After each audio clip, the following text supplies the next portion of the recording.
ভারতে প্রশ্ন ফাঁস রোধে আরও কঠোর আইন পাশ করেছে দেশটির পার্লামেন্ট। নতুন আইনে প্রশ্নপত্র ফাঁসের সঙ্গে জড়িতদের সর্বোচ্চ কারাদণ্ড 10 বছর করা হয়েছে। একই সঙ্গে জরিমানার পরিমাণও বাড়িয়ে $10 লাখ বেশি নির্ধারণ করা হয়েছে।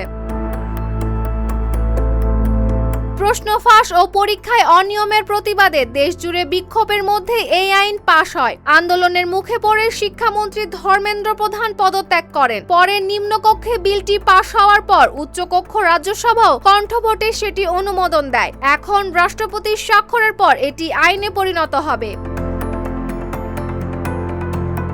ভারতের প্রতিমন্ত্রী জিতেন্দ্র সিং বলেছেন, প্রশ্ন ফাঁস শুধু শিক্ষার্থীদের নয়, দেশের প্রতিটি পরিবারের সঙ্গে সংশ্লিষ্ট একটি বিষয়। তাই ভবিষ্যৎ প্রজন্মের স্বার্থে কঠোর ব্যবস্থা নেওয়া জরুরি।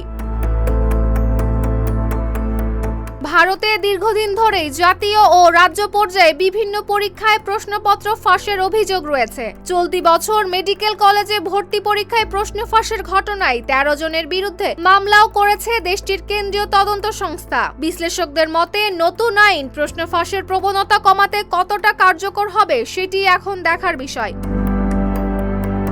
Desk report, Dhaka post.